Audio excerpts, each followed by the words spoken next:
작년 12월에 구글 코리아에서 2020년 한 해 올해 검색어 순위를 발표했어요. 여러분 이제 포털 사이트에다가 이제 검색어 이렇게 쓰면 어떤 검색어가 1위인지 이제 그거를 살펴봤는데 국내 종합과 글로벌 종합이 똑같았습니다. 1위 가장 많이 검색한 단어가 무엇일까 한번 알아봐 보십시오. 코로나 바이러스. 코로나 바이러스 이 말은 우리나라도 1위, 전 세계적으로도 1위였습니다. 기독교 관련해서 올해 검색어가 뭘까? 이건 제 개인적인 생각을 한번 해왔습니다. 코로나 말고 뭐가 있을까 생각해봤더니 이제 예배라는 단어가 떠올랐어요. 온라인 예배냐, 뭐 현장 예배냐 이게 이제 핫이슈였습니다.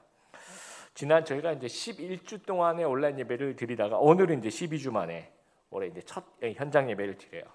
여러분 오늘 이제 이 석 달 만에 올해 처음 예배 드리는 거죠. 현장 예배를 드리는 거죠. 그러니까 뭐 온라인 예배도 좋지만 현장 예배가 주는 이 뭐랄까요 장점이 뭔가 좀 상쾌하다는 느낌, 뭔가 조금 깨어 있는 듯한 이제 느낌을 주는 게 참 감사하다는 생각이 듭니다. 작년 한 해 동안 1년이 52주인데 온라인 예배를 몇 번 드렸는지 세 보니까 18번을 드렸더라고요. 이건 52주 중에 18번이 거의 3분의 1을 저희가 이제 집에서 예배를 드렸습니다. 그러다 보니까 이제 저희의 신앙적인 관심사가 이번 주는 온라인이냐 아니면 이번 주는 현장이냐 뭐 이런 어떤 관심이 이제 집중된 것 같아요. 또 기독교 일부에서는 온라인 예배도 뭐 예배인가 하면서 예배를 둘러싼 그 신학적인 고민과 토론이 있었고 일부이지만 목숨 걸고 뭐 현장 예배를 지켜야 한다 하면서 이제 대면 예배 금지는 위헌이다 해서 헌법 소원을 한다든지 행정 소송을 또 제기하는 그 교회도 있었습니다. 마태복음 강해 이제 계속 진행되고 있는데 예수님께서 이제 지난 거 잠깐 복습해 보면 탄생하셨던 이야기 그렇죠. 그다음에 이제 세례를 받으시고 마귀에게 시험 받으신 이야기까지. 근데 오늘 본문부터는 본격적인 그 예수님의 공생애라고 하죠. 30 이후에 정말 하나님에게 부여받은 그 임무를 수행하는 그 공생의 사역을 시작하는데 23절에 이렇게 보면 예수님의 공생의 전체 사역을 세 가지 동사형 단어를 사용해서 요약을 하고 있습니다. 23절 여러분 같이 한번 보세요. 예수님께서 갈릴리 모든 곳을 다니시며 유대인들의 회당에서 가르치시고 첫 번째는 가르치심이고요. 하늘나라에 대한 기쁜 소식을 전해주셨다. 자, 이거는 복음 전파입니다. 두 번째. 세 번째, 사람들의 갖가지 병을 고쳐주셨다. 이것은 치유라고 합니다. 그래서 최근 그 교계의 핫이슈가 아까 제가 예배라고 말씀드렸죠. 예수님의 3대 사역함은 처음에 저는 그냥 예배일 거라고 우리 다 그렇게 생각을 할 거 아니에요. 예배를 드렸을 거야. 제 처음이 예배, 아니 세 개 중에 하나는 예배가 들어갈 거야 라고 생각하는데 빠져 있습니다. 그렇죠? 이 예배가 예수님의 3대 사역 안에 들어가 있지 않다라는 것에 좀 주목해 보길 바라요. 그러면 예수님은 예배를 별로 안 중요하게 생각하시냐? 그렇지 않습니다. 예수님 아주 예배를 소중하게 생각하셨고 사마리아 여인에게 대화를 하면서 예배에 대한 아주 귀한 가르침을 요한복음에서 가르쳐 주시고 계시거든요. 그러면 이제 예수님의 3대 사역을 우리가 좀 하나하나 살펴보면 이 좀 의문이 좀 풀려요. 그래서 이 부분을 좀 살펴보면서 이해해 보면 좋겠고 오늘 우리 성도들의 그 신앙생활 또 여러분의 신앙생활을 예수님의 그 3대 사역에 좀 비춰서 돌아보는 그런 시간이 되었으면 좋겠습니다. 첫 번째 예수님의 3대 사역 중에 첫 번째는 가르침이에요. 배우고 가르치자. 헬라어는 디다스콘이라고 얘기합니다. 티칭 영어 성경에 티칭이라고 돼 있고 가르침이라고 번역할 수 있고 교육이라고도 번역할 수 있습니다. 이거는 이제 설명하는 거야. 하나님의 말씀을 이제 설명하는 겁니다. 그래서 복음서 내용이 굉장히 많은 부분이 예수님의 그 가르치심, 예수님이 설명하신 부분으로 가득 차 있어요. 예수님은 가는 곳마다 아주 열심히 가르치셨어요. 회당에서도 가르치시고 성전에서 가르치시고 집에서 가르치시고 또 길 가다가 가르치시고 산에서 가르치시고 산상수훈 그렇죠? 또 해변에서 가르치시고 인사 담당자 약 800명에게 설문조사를 좀 해봤습니다. 기업이 선호하는 신입사원은 어떤 유형이냐 물어봤더니 당연히 직무 관련해서 전공 지식이 높은 사람 뽑을 것 같아요. 뭐 우리가 회계 담당자를 뽑으면 그 회계를 일을 잘하는 사람 뽑을 거 아니에요, 그렇죠? 근데 그게 3위였어요. 그리고 2위는 대인관계 소통 능력이 2위였어요. 그럼 1위는 뭐냐? 1위는 이거는 정말 압도적인 일이었어요. 배우려고 하는 자세를 가진 사람. 예. 그러니까 왜 생각해 보니까 배우려는 자세만 갖추면요, 나머지는 다 해결되더라고요. 직무 관련 전공 지식도 내가 배우려고 하는 자세만 있으면 계속 업그레이드 될 수 있어요. 계속 배울 수 있고, 또 대인관계 능력도 마찬가지예요. 소통의 능력도 내가 배우려는 자세만 있으면 향상되고 좋아질 수 있다라는 겁니다. 반대로 배우려는 자세가 없으면요, 아무것도 안 되는 거예요. 퇴보하는 겁니다. 그래서 탈무드에서는 배우지 않는 자는 정신적으로 이미 죽은 자다라고 이야기까지 합니다. 그러면 예수님의 그 3대 사역은 예수님만 하시는 특수한 사역인가? 그렇지가 않습니다. 왜냐하면 예수님이 만약에 예수님만 할 수 있는 사역이다 그러면 제자를 키울 필요가 없거든요. 제자를 삼았다라는 어떤 그 제자를 세우셨다는 이유만으로 이건 이어받는 사역이라는 겁니다. 그러니까 그러면 우리는 이 가르침을 어떻게 해야 되냐? 먼저 열심히 배워야 되겠죠, 그렇죠? 그리고 동시에 우리도 열심히 가르쳐야 된다라는 겁니다. 그러니까 제자들은요, 예수님의 가르침을 받아서 열심히 배웠어요.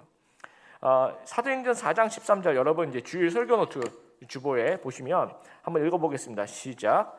공의의 의원들은 베드로와 요한이 교육을 받지 못한 평범한 사람인 줄 알고 있었는데 이렇게 담대하게 말하는 것을 보고 놀랐습니다. 이 제자들이 원래 평범한 사람들이었다는 거죠. 그래서 이제 어부 출신이고 많이 배우지 못했는데 유대 지도자들이 보니까 얘들이 말하는 거, 이 제자들이 말하는 걸 들으니까 깜짝 놀라는 거. 이 사람들이 진짜 말도 잘하고 담대하게 얘기하고 조리 있게 얘기하고 놀랬다는 겁니다. 이것은 열심히 제자들이 배웠다는 거예요. 원래는 평범한 사람이지만 열심히 배우면서 놀랍게 성장했다라는 거예요. 사도행전 20장에 보면 사도 바울이 드로아라는 곳에 이제 갑니다. 가서 이제 사람들을 불러놓고 가르쳐요. 근데 이제 조금 있으면 이 말을 떠나야 되니까 굉장히 좀 급한 마음에 밤 늦게까지 가르칩니다. 막 진짜 그 유두고라는 청년이 있었어요. 이게 너무 이제 사도 바울이 설교가 30분 1시간 이게 아니고 저녁 내내 길어지니까 몇 시간, 8시간, 9시간 제가 볼 때 그렇게 한 것 같아요. 그러니까 너무 더우니까 이 3층에서 가르친 것 같은데 창문을 이렇게 다 열어놓고 그러니까 창문에 이렇게 다 걸터앉아서 이 설교를 듣다가 이렇게 졸았어요. 이게 떨어진 거죠, 창문 너머로. 그래서 땅에 떨어져서 죽었어요. 그래서 사도 바울이 얼른 내려가서 교인들도 다 생각해서 우리 막 설교를 하는데 여러분이 요 밑에 낭떠러지를 생각해요. 졸았는데 이렇게 밑에 떨어져서 죽었어요. 그러면 교인들이 막 난리가 났겠죠. 그래서 다 내려가서 이제 사도 바울이 하나님의 능력을 살려줘요. 근데 그 다음 11절이 제가 주목했는데 여러분 한번 들어보세요. 제가 읽어볼게요. 바울은 다시 위층으로 올라가서 빵을 떼어 먹은 후에 요 다음이 중요해요. 날이 새도록 오랫동안 설교를 하고 떠나갔습니다. 진짜 열정, 이거 야성이에요, 야성. 진짜 멋있어요, 사도 바울이. 그렇게 애가 떨어져서 죽다가 살아났는데 걔를 뭘 먹여가지고 다시 좀 제대로 정신 차리게 한 다음에 다시 밤새도록 날이 밝을 때까지 계속 가르쳐요. 정말 멋있지 않습니까, 여러분? 이 열정. 저는 여기 반했어요. 그래서 제가 대학생 선교단체 하면서 사도 바울이었어. 그리고 유두고라는 청년도 지금 생각하면 정말 멋있어요. 물론 이제 자다가 떨어지고 그런 의미가 아니라 여러분 정말 잠에 못 이겨서 그렇게 배우다가 잠에 지칠 정도로 열심히 배워본 적 있어요? 하나님의 말씀을. 그런 의미에서는 유두고는 정말 멋있는 청년이에요. 물론 이제 자다가 이렇게 떨어져서 이미지가 또 자다가 떨어져 죽으네 이런 이제 사도행전에 계속 나왔을 좀 그렇지 실제로는 정말 이 친구는 와, 하나님 말씀을 그렇게 사모하는 열성이 있는 사람이었다. 저는 그렇게 생각해요. 그래서 이제 제가 대학생 이제 선교 CCC 선교하면서 제가 대학교 2학년 때 군대 갔다 와서 2학년 때 1학년 학생들하고 이제 우리 열심히 성경 공부를 하자. 근데 이제 성경에 보니까 이제 막 철야로 막 밤새도록 막 새벽까지 막 그래서 우리도 이걸 본받아 보자 해서 우리 그 학생 이제 제가 2학년, 1학년 일주일에 하루를 정해가지고 수업 다 마치고 학교 근처에서 저녁을 같이 먹었어요. 그리고 이제 오늘은 우리 집, 다음 주에 너희 집 이렇게 돌아가면서 남학생들이니까 그래서 이제 그 집을 가요. 그러면 저녁 한 8시 이렇게 밥 먹고 같이 버스 타고 이렇게 가면 그 정도 됩니다. 그럼 제일 먼저 뭐 하냐면 성경 공부하기 전에 반드시 해야 되는 게 있어요. 발을 씻어야 돼요. 왜냐하면 이게 뭐 제자의 발을 씻기고 섬김 그런 거 아니고 발을 안 씻으면 이 환경 오염과 대기 오염 때문에 거의 뭐 이렇게 생존이 불가능합니다. 그 남자들이니까. 같이 발을 씻고 그리고 이제 삶을 나누기 시작해요. 성경 공부를 하면. 남자들끼리 모이면 별 얘기 안 할 것 같아요. 실제로 그렇지 않습니다. 친해지면요 굉장히 많아요. 막 자기가 살아오면서 힘들었던 얘기, 뭐 고등학교 때 공부하면서 힘들었던 얘기들, 또 집에 어떤 그 부모님과의 어떤 갈등, 뭐 끊임없이 쏟아내요. 그리고 성경 공부하면 거의 새벽 1시, 2시, 3시 그렇게 돼요. 그거 매주마다 그렇게 했습니다. 정말 저희들에게 잊지 못할 그런 순간이었어요. 정말 야성했었어요. 그때 생각해 보면. 근데 저도 그 당시에 이제 너무 배우고 싶은 거예요. 하나님 말씀을. 너무 하나님이 좋으니까.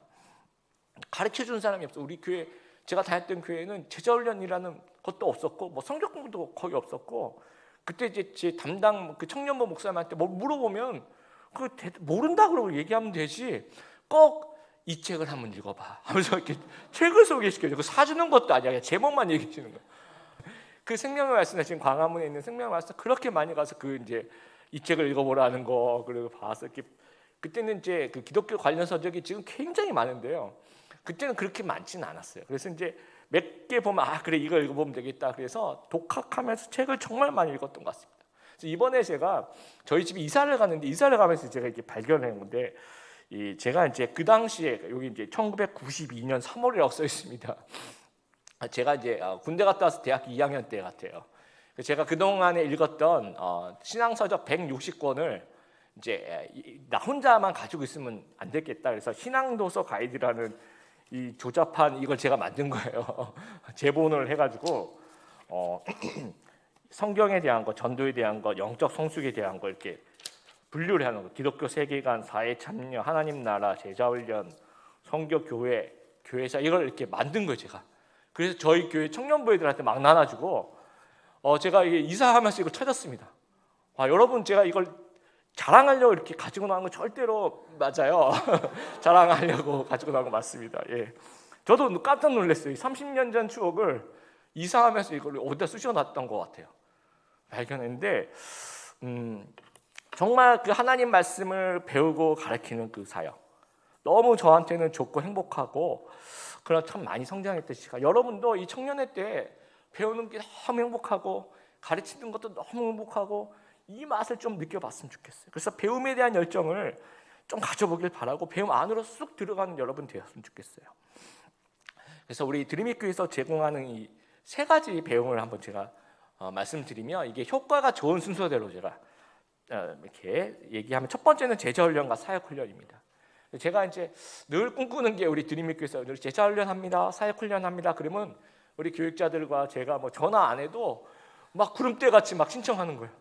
그러면 이걸 막 12명, 막 13명, 14명 이렇게 막 너무 많이 12명 안에서 끊어야 되는데 이걸 누굴 끊지? 누구한테 내년에 하라고 얘기를 할까? 상처받으면 어떡하지? 이런 고민을 하는 상상을 한 번 내본 적이 없지만 이런 상상을 막 하면서 이런 날이 우리 교회에서 왔으면 좋겠다. 그리고 막 서로 그런 문화가 되는 거예요. 막 너 이번에 제자 훈련 했니? 너 안 했어? 진짜 좋아. 너 이거 좀 해봐. 하면서 막 서로를 격려하고 나 이번에 다시 할 거야. 뭐 이러면서 하는 그런 문화가 좀 우리 드림의 교회 안에 정착이 되었으면 좋겠어요. 그게 예수님의 그 가르침의 사역을 우리가 좀 이어받는 겁니다. 그리고 여러분 삶 속에 내가 제자 훈련 받았는데 나는 지금 제자 삶을 하고 굉장히 거리가 멀게 살아가고 있다 그러면 계속해서 다시 들으시길 바라요. 그리고 여러분 중에서 사역훈련 하신 제가 오늘 일부 예배 때 그 말씀드렸는데요. 사역훈련 이미 했는데 여러분 사역훈련은 현재 담임 목사하고 이 비전을 맞추는 측면이 아주 커요. 그래서 여러분 이미 사역훈련 하신 분 혹시 근데 저랑 안 하셨으면 다시 저랑 해야 될 필요가 있다라는 겁니다. 그리고 두 번째는 아카데미인데요. 이건 평생 교육 과정입니다. 이거는 뭐 리더 아닌 사람, 뭐 제자반 전혀 상관없이 누구나 다 오픈되어 있는 숙제도 없어요. 8주 그냥 오기만 하면 돼요. 온라인으로 그냥 접속만 하면 됩니다. 그래서 여러분 이번엔 듣고 이번엔 안 듣고 그런 게 아니라 앞으로 아카데미는 그냥 무조건 내가 한다. 뭐 수요일 어떤 분은 수요일 것도 하고 토요일 것도 하겠습니다. 그렇게 얘기하십니다. 이분이 진짜 그 예수님의 그 가르침의 사역을 저는 계승하는 진짜 야성 있는 분이라고 생각해요. 우리 청년들 중에 그런 분들 참 많이 있었으면 좋겠습니다. 그리고 세 번째는요, 개인 성격 공부. 이거는 좀 개인이 혼자 해야 되니까 이거 혹시 잘 못 지키면 잘 못할 가능성이 되게 큽니다. 그래서 개인적으로 계획을 짜서 독서 계획을 자기가 가진다든지 요즘에 유튜브에 굉장히 좋은 강좌들도 참 많이 있더라고요. 그런 것도 좀 들으면서. 그래서 가르침에 대한 열정도 여러분, 배움에 대한 열정도 중요하지만 가르치고 싶다라는 그 열정을 여러분 가졌으면 좋겠어요. 오늘 교회 돌아가신 하영정 목사님이 그런 얘기를 하셨어요. 늘 여러분 배우십시오. 근데 배우기 싫으면 가르치십시오. 둘 중에 하나 꼭 하십시오. 이렇게 좀 권유를 하시는데 저는 그게 되게 좋았어요.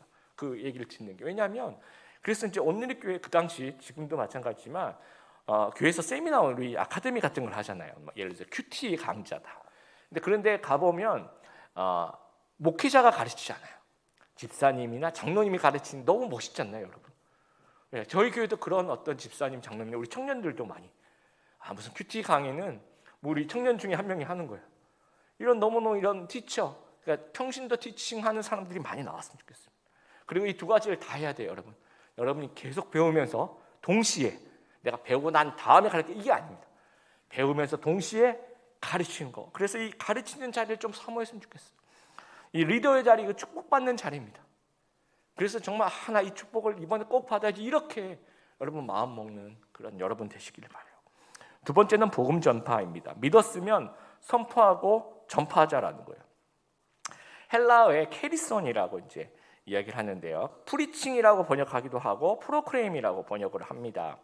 이게 이제 어떤 거냐면 공무를 집행하는 전령이 어느 마을에 말을 타고 막 가는 거예요. 황제의 명을 칙서를 가지고 들고 그래서 이제 막 말을 타고 가서 그 마을에 내려서 다 여러분 모이세요. 그래서 이 두루마리를 탁 펼쳐가지고 자 지금부터 황제의 명을 전합니다. 잘 들으세요 하면서 뭔가 크게 외치는 거, 그걸 황제의 명을 전달하는 거, 이게 선포입니다. 예.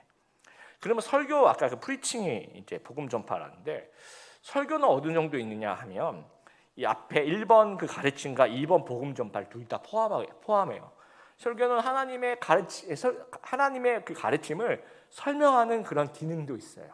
잘 설명하고 이해할 수 있도록 하는 거. 그리고 동시에 선포하는 겁니다. 진리를 우리가 투표할 수 없잖아요, 그렇죠?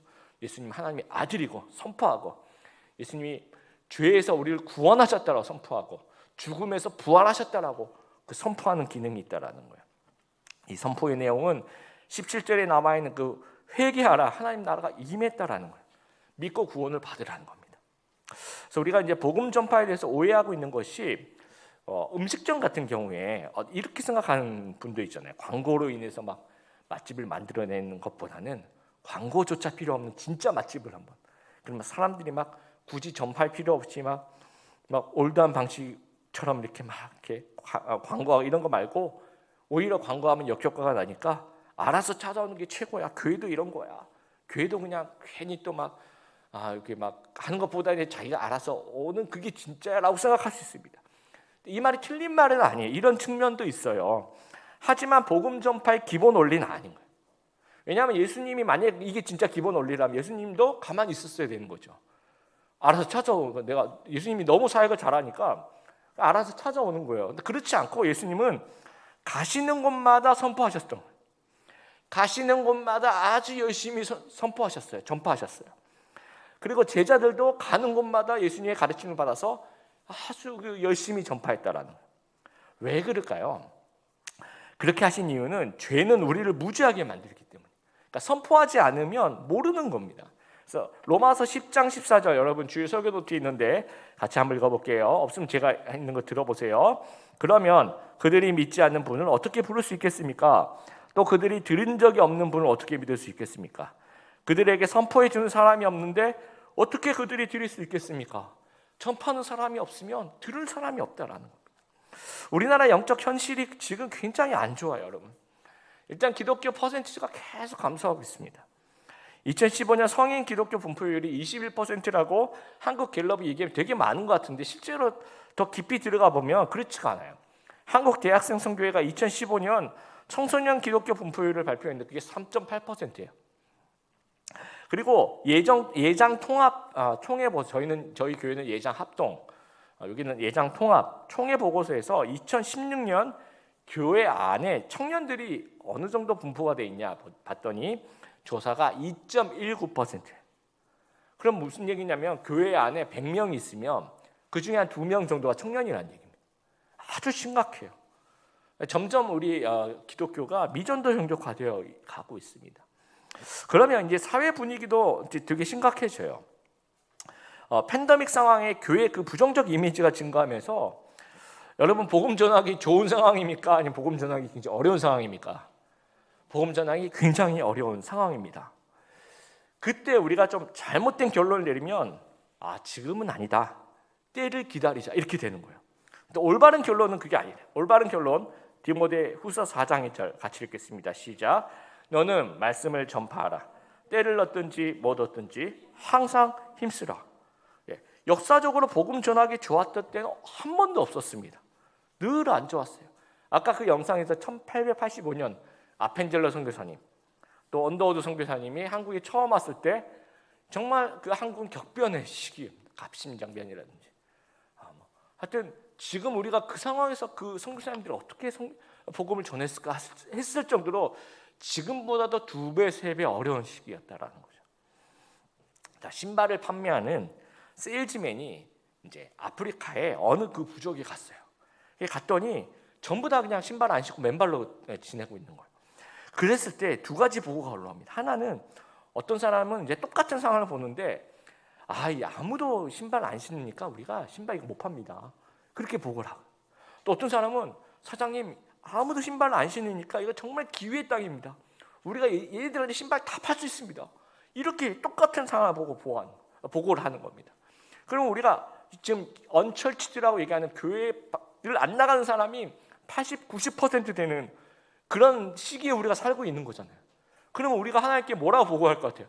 하나님 애들 교회 안 다녀요. 우리 전도 못해요. 이렇게 보고할 것이냐라는 거죠. 그게 아니라 하나님 이거 오히려 기회의 땅입니다. 정말 우리 그 복음을 전할 사람이 너무너무 많습니다.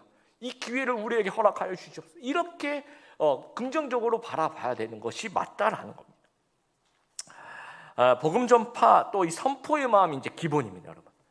근데 이제 방식은 그러면 오늘날의 방식으로인지 그 방식을 지혜롭게.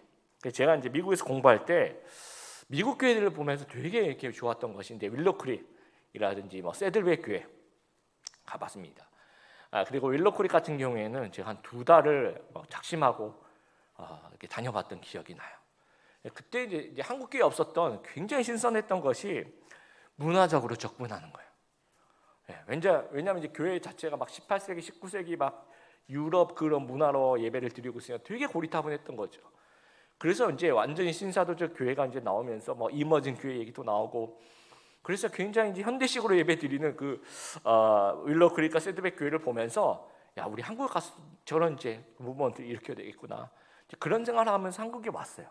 한국에 와서 요즘에는요 어떤 생각이 나면 그 문화적 접근만으로는 부족하다라는 생각이 들어요. 우리 지금 이렇게 2부 예배 같은 경우에 1부 예배도 마찬가지지만 굉장히 저희도 제가 윌로크릭에서 봤던 그 정도까지는 아니지만 굉장히 근접한 현대식 예배를 저희가 드리고 있는 거거든요.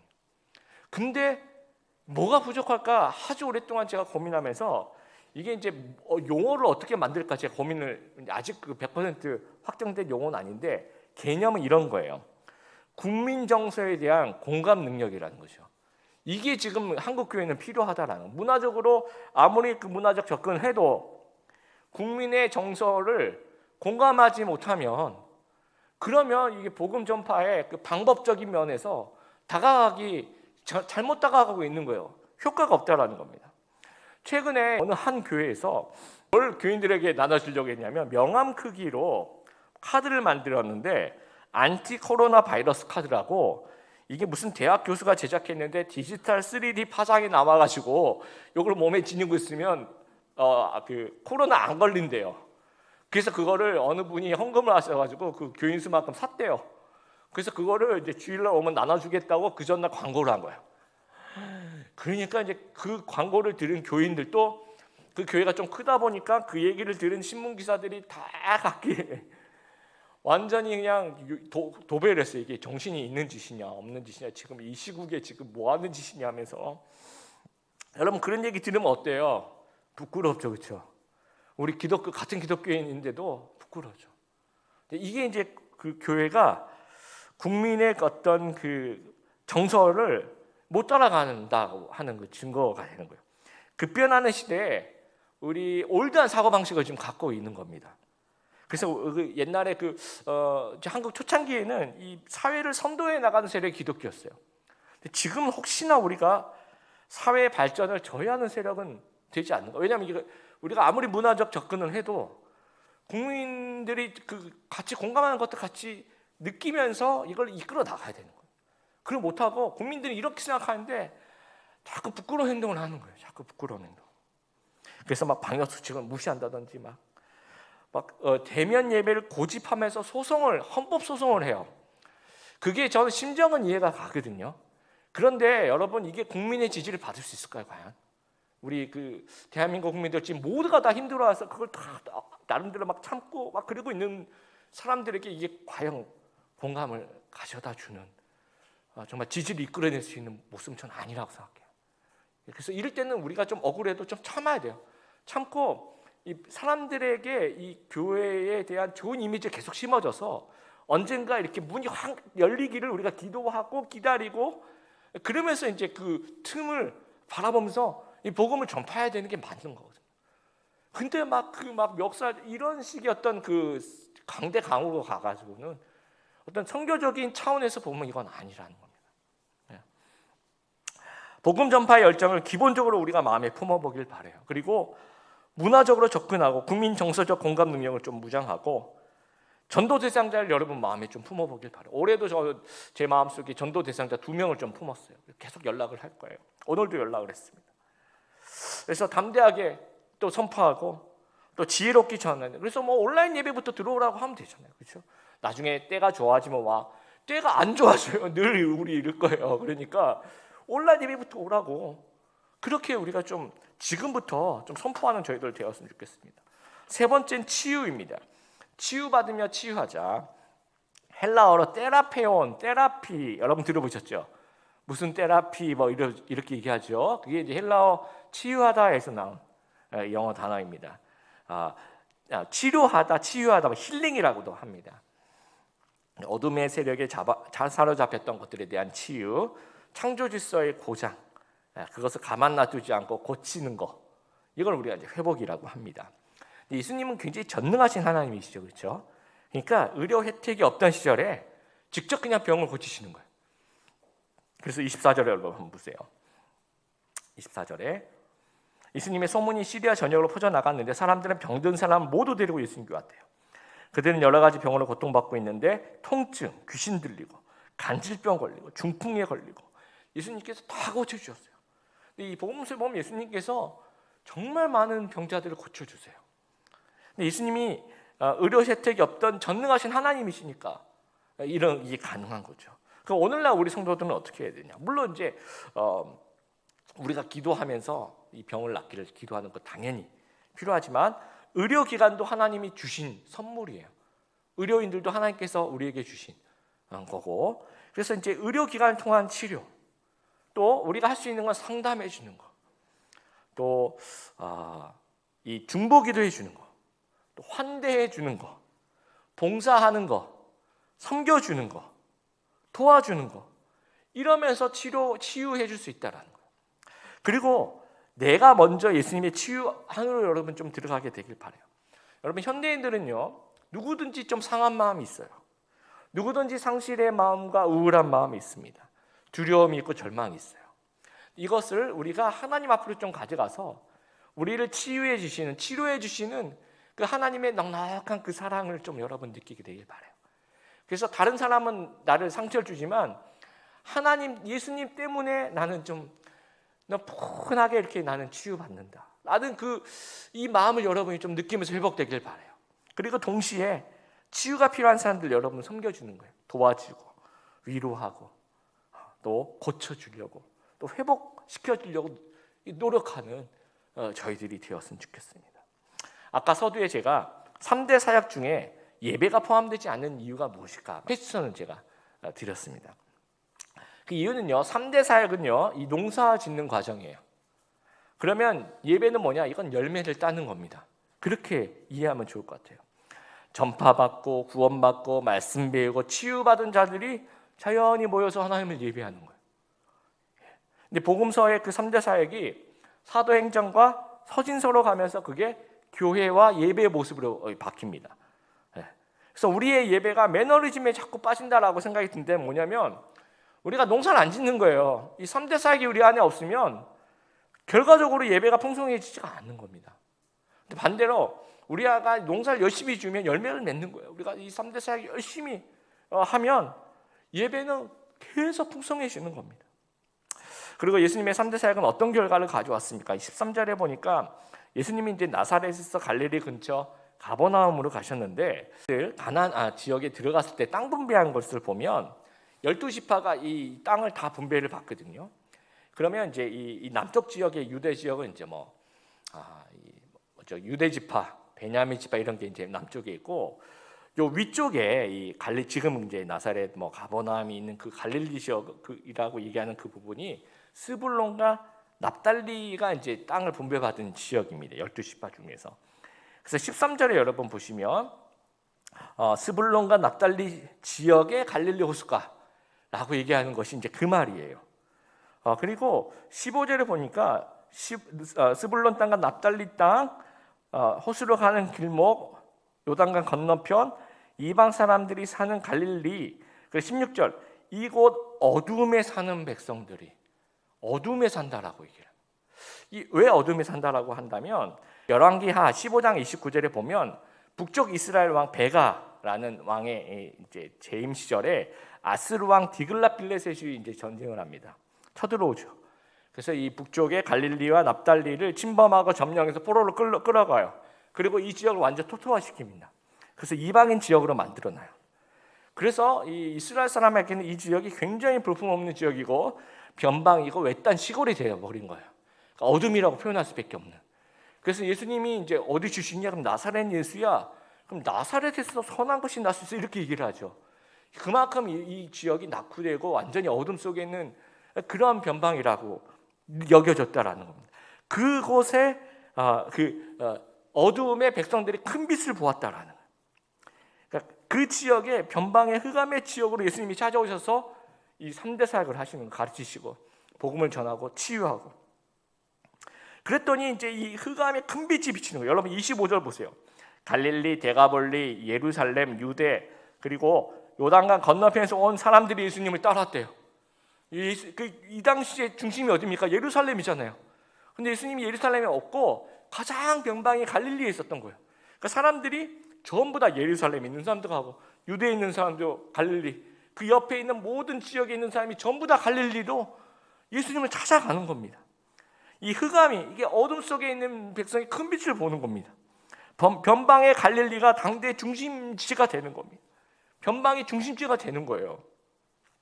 우리나라 조선 땅도 마찬가지. 아주 조선하면 이제 그 외국 사람들의 문헌에 보면 조용한 아침의 나라, 그렇죠? 뭐가 없다는 얘기입니다. 좋은 말로 조용한 아침의 나라인데 별 볼 일이 없다는 겁니다. 그 은자의 땅 알려진 게 전혀 없다는 거죠.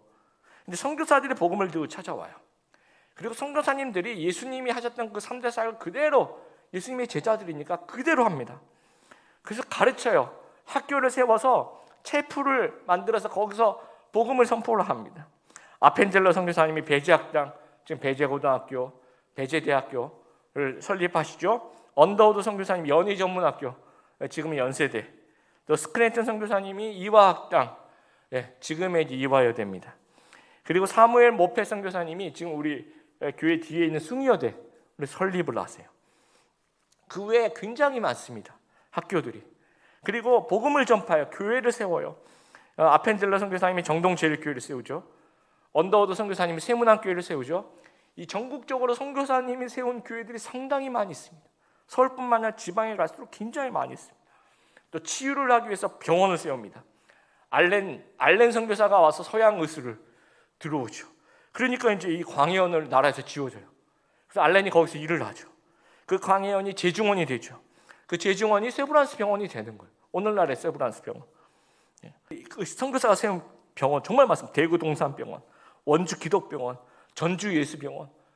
우리나라 이 정말 그 흑암 속에 어둠 속에 있던 우리나라가 선교사님 와서 예수님의 3대 사역을 그대로 하시는 거예요. 그러니까 이제 나라가 변화돼. 빛이 나는, 그러니까 세계가 주목하는 이제는 교회 성장의 중심지, 세계 2위 선교사 파송 국가로 변신하는 거예요. 여러분 성지순례 저 안 가봤죠? 가면 뭐 이스라엘 갑니다, 예루살렘 갑니다, 뭐 터키 가기도 하고 로마를 가기도 합니다. 근데 거기는 더 이상 사역의 중심지가 아니에요. 그냥 사역이 없는 곳은 추억의 관광지가 되어버리는 겁니다. 여러분 성도 개인도 마찬가지예요. 여러분이 3대 사역을 열심히 수행하잖아요. 여러분 열심히 가르치고 배우고 또 열심히 복음을 전파하고 또 열심히 치유받고 다른 사람을 치유하는 그 사역을 감당하다 보면 내 영혼의 빛이 막 비치는 거예요. 내 영혼이 풍성해져요. 그리고 막 내 주위에 있는 사람한테도 빛을 막 비춰주는 겁니다. 그리고 막 이 변방 인생의 중심 인생이 되고 내 주위로 사람들이 몰려 예배가 막 살아나는 거예요. 막 기도가 터져 나오는 겁니다. 근데 이 3대 사역이 없어요. 농사 안 짓는 거죠. 그러면 예배에 감동이 없어. 그냥 뭐하니 그냥 어제가 오늘 같고 오늘이 내일 같고 기도도 막 눈을 감으면 막 이거 기도 끝나면 뭘 해야 되겠다는 생각 막 머릿속에 들어가고 깊이 있는 기도가 안 나요. 계속 매너리즘 빠지고 그게 우리가 사역을 안 하기 때문이에요. 우리가 사역을 안 하기 때문에 농사를 안 지으니까 열매로서의 이 어떤 신앙생활이 예배라든지 이런 생활이 남아야 되는데 이 농사를 지어야지 이게 나오는 거잖아요. 사역이 없는 그런 종교 생활을 우리가 하고 있는 건 아닌가라는 반성을 좀 해보자라는 겁니다. 한국교회도 마찬가지예요. 3대 사역에 넘쳐나면요 하나님이 들어 쓰시는 겁니다. 그렇지 않으면 잘못 가르치고 잘못 전하고 잘못 치유하고 그럼 정말 점점 흑암의 시절로 가는 거예요. 한국교회 초창기 시절을 보면 이 3대 사역 풍성해집니다. 굉장히 풍성했어요. 선교사님들도 열심히 하셨고 그 밑으로 이제 선교사님의 가르침을 받은 제자들도 정말 이 가르치고 전하고 치유하는 사역에 집중했어요. 그러다가 이제 어느 순간 그거 좀 게을리하는 거예요. 그러면서 70년대 80년대 선교단체가 그걸 이어받아요. 선교단체가 성역 공부를 진짜 열심히 했어요. 그러니까 그 당시에 젊은이들이 다 선교단체 가봐요. 교회가 불만이 왜 우리 교회 청년들이 왜 다 선교단체 가 있느냐는 거예요. 교회에서 안 가르쳐 주니까 가는 거예요. 그리고 그러면 지금은 그 선교단체도 지금 요즘 코로나 때 못 모여요. 모임 자체가 없습니다. 그러면 요즘에는 이 3대 사역 어디에서 열심히 하냐면요 신천지가 그렇게 열심히 해요. 신천지가 여러분 신천지 가르치면요 좀 부끄러운 얘기지만 우리 교회 여러분 제자훈련 제가 분량을 비교해봤어요. 걔네들 제자훈련급 정도 되는 굉장히 그러니까 제일 초보급의 사역과 저희 교회에서 하고 있는 제자훈련 비교해보면 쟤네들 한 두세 배는 더 세게 해요. 저희가 지금 신천지에 밀리고 있는 거예요 지금 한국교회가. 그러니까 우리가 진리인데 우리가 그렇게 가르침에 더 집중해야 되는데 정말 그 아무 관련 없는 왜 이단이 그런 3대 사역을 훔쳐가가지고 하고 있는지 저는 이해가 안 돼요. 우리 교회가 그걸 감당해야 돼. 우리 개인이 그것을 감당해야 된다라는 겁니다. 오늘 말씀 마무리합니다. 우리 신앙생활 좀 점검해 봤으면 좋겠습니다. 우리가 예수님의 3대 사역으로 좀 들어와서 그 사역을 감당하고 있는지 우리 스스로 좀 반성하는 시간 되었으면 좋겠습니다.